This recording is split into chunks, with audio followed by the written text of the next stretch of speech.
You remember the 90s, and the millennium, the early noughties.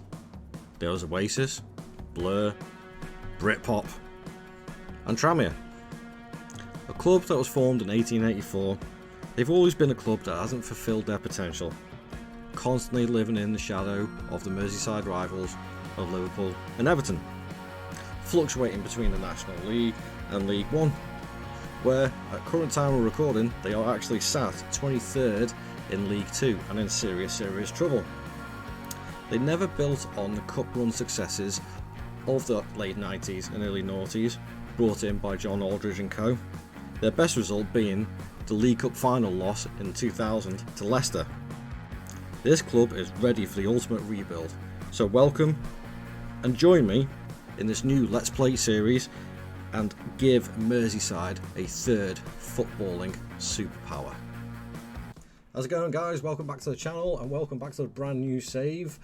I hope you guys like the intro. It's my first time ever doing a little intro video to a series. It's something I'll be experimenting with as time goes on. But yes, welcome back to a brand new save, which is going to go on for the entire year until FM25 comes out, and it's going to be involving Tranmere. Now, Tranmere has a little bit of history that I don't think was capitalised on in the early 2000s, late 90s, and it's a club that has just gone steadily in a decline again. It's also a club that it's close to my heart because I grew up about 20 minutes down the road from Tranmere, Birkenhead area. You probably won't tell from my accent, it does come out every so often, but I haven't lived there for a long time, but I did grow up there as a kid. And it's a club that I probably went to see just as many games there as I did going to Anfield, Liverpool, who I support. So it's one that I wanted to challenge on. I knew it was a club that was struggling. I didn't quite realise how much of a struggle it was going to be, and we'll delve into that in a second, because as you can see, I've already played a few games on this, and it's going to be episode by episode. It's just going to be a few games on in the year. I'll show you a couple of the highlights. I've been having a little bit of an issue recording live matches because of the file size that it takes up, and I can't seem to, because I use Canva, I don't have anything like Adobe Pro or anything like that to edit my videos. I'm using Canva at the moment. They only allow a certain file size, so any of the highlights is literally just going to be the goals. It's not going to be like a live match until I figure out how I'm going to shrink that down, or I can get a subscription to something that I can use like Adobe. So without any further ado, let's have a quick look at it. So yeah, here we are. We are 5 games into the season and we are 20th in the league. We've not had the best start. Our form is all over the place, and it shows. Financially wise, this is what you start off with. Obviously, a new feature of the game this year is starting off with a negative transfer budget balance, and this is the first time I've done something like this, and as you can see, we start off in a negative. The problem being here is that the players that I want to sell, I couldn't sell because nobody wanted them, and I just don't have enough value in the squad. I'll show you in a second. The wage budget is almost maxed out. If we go into transfer history, because I started this on a real world save, I think it was again, so most of the transfers have already been done. The ones that I've brought in are literally these 3 here. So Charlie Ward, who I got in as a centre midfielder, not too bad. Good natural fitness and stamina is what I was looking for the system that I'm playing. Joe Lewis, I needed an experienced goalkeeper in because my other goalkeeper got injured, and another right back to cover in. But you look at all these, we've got a couple more loan signings in and a lot of free transfers, but for me, the quality of the squad it's just not good enough, and they've sold 400k's worth of players. over this point in time. And if that's like sort of accurate to real life, I can understand why they're struggling at the moment. 400k to bring that in transfers is a big amount, but to not reinvest it into the squad, it's not good enough. And so if we go back onto the finances, they've got a small amount of net debt, which, okay, for a League 2 side, yeah, is quite a lot. But at the same time, this club needs investment massively. We've got an overall balance of 315,000, which I'm presuming is from that 400k, but still no transfer budget. It doesn't make any sense. They're not investing in the club, which I just think is wrong. Another thing that I did before I show you the squad is I'm a big believer on this game that you have to get the best coaching staff you possibly can. So I sacked all of them, bar one or two, and I got rid of them, and I brought in my own assistant manager, my own coaches as well, and it's improved it. So like sort of we're in a position now where we're second best in League 2 for mental attribute coaching, the same for technical coaching. Attacking and defending, we're up there. We are up there. I could do with one or two more, but the board won't give me it. Again, I think this is going to be a bit of an issue. When we have a look at the squad, my squad is massive. It's huge. But I think for the high press, gegenpress system that I'm playing, it's needed. It's definitely needed. Because they're still trying to get used to it. Tactically wise, I've got 3 different tactics. At the moment, I'm using this one. So it's like a 5-3-2 wing-back system, which this one seems to be getting the best results at the moment. I swapped from a 4-3-3, and I also had a narrow 4-3-3 where I had 3 strikers up front. So I thought initially, I was like, yes, I'm just going to go attack.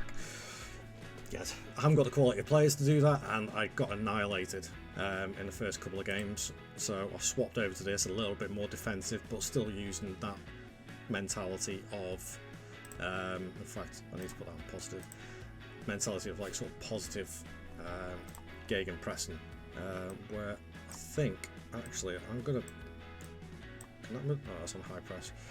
I'm going to move that forward a little bit more, see how that gets on for the next game. Now, I'll show you the schedule, and you know what, I was really optimistic at the start of it. I looked at the friendlies and I thought, okay, Vauxhall and Camberlade, local teams, I knew we were going to beat them, that's not a problem. And then we beat Stirling, and I was like, oh, that's not too bad, I'm quite happy with that one. Aaron's scoring it, but I didn't sign, he was on trial, I didn't sign him in the end because he was injury prone. Then I thought this wasn't on there, so I set up another one. I wanted a bit of a challenge to see how the squad would do, and they did alright. This is a Champions League club. Regular players will know about Norgeland, how good they are and what sort of players they have. And in this save, they've still got Diamonde and Sheldrup, I believe. Let's have a quick look at them. Diamonde still there, Inge Vartsen still there, and I believe, yep, Sheldrup is still there, because it's the real world save before that transfer went through. So 3-2 I was quite happy with at Pram Park. It brought in a good attendance, so I thought we'd bring in a bit of money. And then a 2-1 win at Dundee. Fantastic. I thought, you know what, as a pre-season, that's really good. I was feeling really optimistic going into the first game against Barrow at home, and then we got beat 4-2. And yeah, I wasn't happy with that at all. But right off the back of that, we had our Carabao Cup first round, and we got humped. But I'm not too disappointed in that. I'm not concentrating on the cups. I want league positions. I need to get Tranmere up and into the money areas as quickly as possible. Then we went away and lost to MK Dons. A little bit disappointing, a 2-0. Some of the performances weren't too bad. But then we managed to change it around. Again, big believer in winning your home games. That's where your advantage is. You need to win your home games, and we ended up winning 3-2. 87th minute, Christian Dennis goal, which I didn't think was too bad.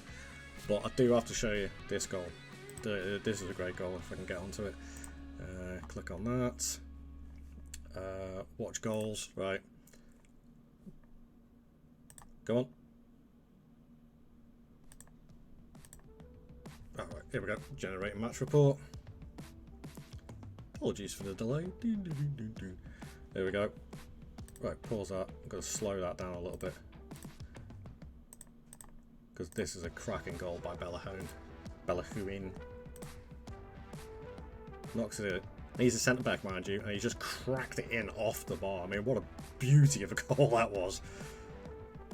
It did help as well. Obviously, Salford were down to 10 men as well. Second goal, can't remember who actually scored this one though. But it's a good setup. Oh, there we go, Morris. Another cracker actually.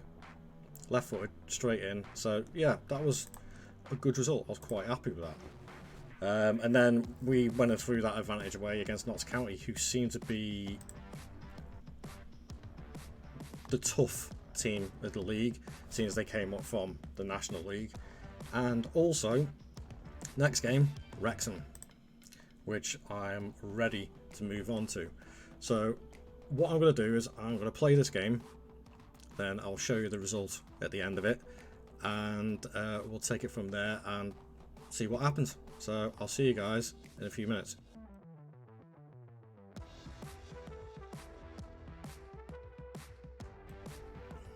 And there we have it, folks.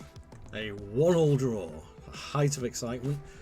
We've got a really good crowd in actually for that, but an own goal from them and we conceded 5 minutes after half time. It wasn't the most spectacular game in the world. It was a real grind. And to be fair, actually, if we go on it, we played okay. And to be fair, Wrexham I think are classed as one of the favourites to go for the promotion again this year. So overall, I don't think we did too bad. A couple of shots on target. I think we probably could have done better, but oh well, that's just the way it is. So there we have it. That's the recap of the start of the season. Now what I'm probably going to do is I'm going to play a few more games out of this. We've got an EFL trophy game coming up. We've got a couple more away games against Colchester and Crawley. So what I'm going to do is play out September and then come back for the next episode on the hopefully for the Wimbledon game. In fact, no, I'll come back for the Bradford City game, another home game, and see how we do against Bradford. We'll probably have a little bit more of an idea how our season's going to go, going by these results. So we'll take it from there. Just another point to note on this before I go is the skin that I have on this is the same skin that Work the Space and Tom, I think it's TCS skin, produced. So I got that downloaded as my pack on here. A link for their social media and the YouTube page, and also the link for where you can get these downloads is in the description below. So if you want to give them a look, by all means do. I really like this skin, it's so much better. I don't understand why they don't employ these guys to do the skins for the actual game. It just makes more sense that way to me, but hey ho, it's one of those things. So thank you very much guys for watching. It's a pleasure as always.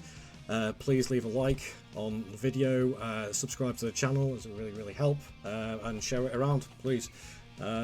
Check out my social media, especially Twitter, that's where I'm most active on, and I'll be posting updates on what episodes are coming out and things like that, and I will see you guys in the next episode. See you later.